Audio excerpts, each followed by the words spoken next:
Ako po'y nangangarap na ang Duterte mabalik. Pansinin nyo, noong panahon niya na nakaupo, mga politiko'y takot na gumawa ng mali. Pati pulis, pati sundalo, takot. Aba, biglang, anong nangyari? Sa edad kong ito, marami na po akong kasigurad dito, mga 30 anyos. Huwag kayong magpapakilala. Sa paglalakbay ko po, Hong Kong lang. Ang mga Pilipino, pag nasa Hong Kong, kang babae. Hindi nagtatapo ng balat, ang candy nilalagay sa bulsa. Pag naka-red, tigil. Kahit walang lumalakad na sasakyan, walang tumatawid. Ilalayo pa natin sa Subic ang Pilipino. Pag nasa Subic, ang babait. Law-abiding citizen. Ang tanong, bakit? Alam nila kasi, hindi sila paglalaruan, hindi sila bibiruin ng gobyerno sa Hong Kong. Naran po ba kayo? Ang totoo niyan, yung katabi mo, matino yan. Pakisabi mo sa katabi mo, matino yan. Pag matino ang nagpapasunod. Amen po ba? Amen po ba? Nako, kung mayroong napakabait, Pilipino na. Basta matino ang nagpapatupad. Iyan po ang nagustuhan ko sa Duterte administration. Kahit ako po ay isang obispo, pare, alam niyo naman si Pangulo, pag binanggit ang pare, dumudura. Hindi naman ako kasali doon. Ang katwiran ko, hindi naman lahat. Hindi ako kasali doon. Binabanggit ang Pangulo, pera si Bisha Perez. Naran po ba kayo? Ba't ako masasali, kapogi kong ito? Na, biro lang po, pero yun po ang totoo. Noong ako po'y nag-aaral, paborito ko pong guro, may katapangan. Abay, nakikinig lahat ng kaklase ko. Pag ang guro ay napakabait, naglalaro yung mga klase ko. Walang matutunan. Nakuha niyo po bang ibig kong sabihin? Sigurado, ang mabait, ang pinsang buo, katangahan. Pakisabi mo nga sa katabi mo, pinsang buo ng mabait, katangahan. Tama. Ako po ay isang professor din by profession. Isa po ako sa kinatatakutan ng mga estudyante. Pag ako po'y naglalakad sa koridor, nauubos ang estudyante. Pag pumasok ako sa pintuan, tahimik para mga pinitpit na luya ang mga bata. Pero isa lang ang aking sinisigurado, may matututunan ang mga bata sa akin.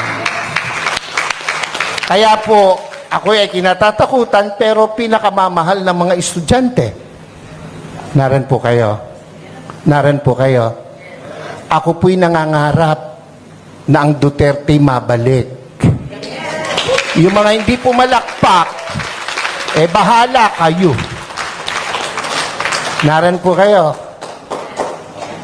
Pansinin nyo, noong panahon niya na nakaupo, mga politiko'y takot na gumawa ng mali. Pati pulis, pati sundalo, takot. Aba, biglang,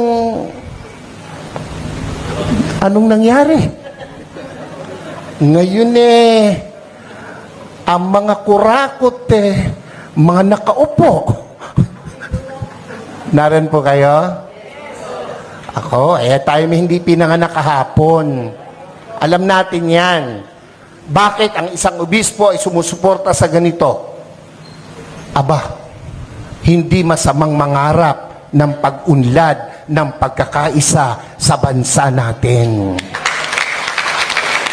Kung hindi tayo magsasalita at kikilos, kung hindi tayo magpapakita ng puwersa, ng lakas, sino ang gagawa nito.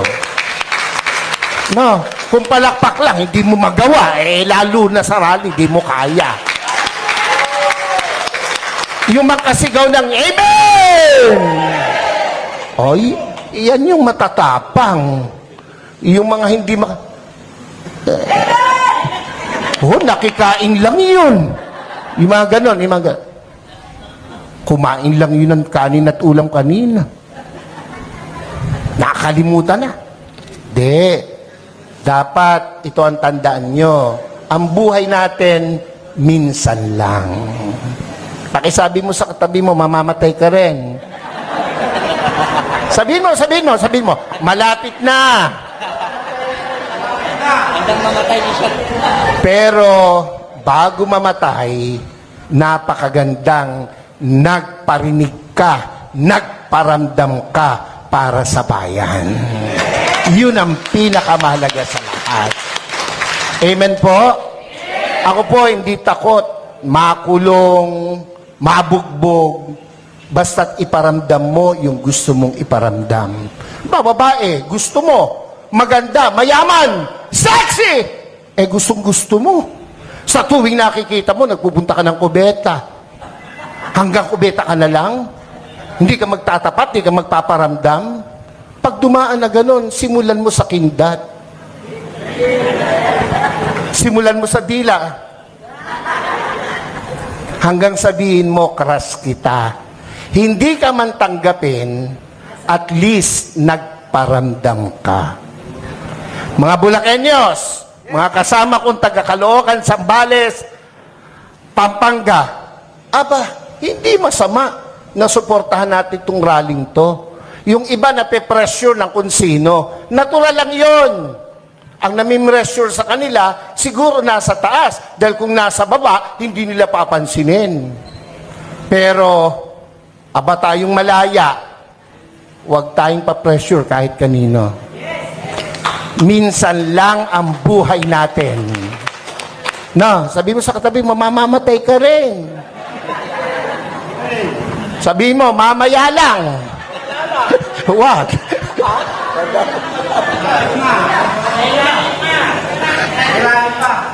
Dapat iparinig natin, iparamdam natin ang ating saloobin. We are not against the government. Never. And never will. Lalo po ako. Nakapula nga ako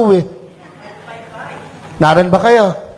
Pero, kailangan nilang makita, kanilang dapat marinig, ang dapat makita at marinig. Gera? Handa ba ang Pilipinas sa gera? Ha? Kurutan man talo tayo sa kurutan. Ilan ang bilyon ang Chino, ilan tayo. Panuntukan, talo tayo. Huwag nilang gawing issue yan. At hindi mangyayaring magkagera. Pilipino pa, subukan nila rito, talo sila. Kung ang laban lang ay chismis, panalo ang Pilipino. Ewan ko ba sa Pilipinas walang chismosa? Wala Mamatay na sana, Lord, yung mga nagsisinungali. Huwag nilang gamitin yon na panakot, divert. Yung binanggit ni kapatid tungkol sa ayuda, wala akong question dun Ang question ko ron ay nakakarating ba sa tamang tao yung ayuda? Ako hindi pa nakakaranas ng ayuda. Ewan ko itong mga kasama ko sa harapan. Nakatanggap na ba kayo? Ayuda. Kayo ba'y nakatanggap na? Kaya kayo magrarally, hindi pa kayo nakakatikim. Ako pinagdidiro lang, pero iyon po'y katotohanan. Kung napupunta sa tama. Yan lang Panahon ni Pangulong Duterte, kino-question ko na ang sana ito'y mapalabas, makuha ng SMNI. Yung binibigay natin sa 4-piece. Yung dole, yung mga tupad na nagwawalis at nagdadamo. 1 oras lang ang naipapile, 8 hours. So walang problema ang gobyerno, yung nagpapatupad. Naran po kayo.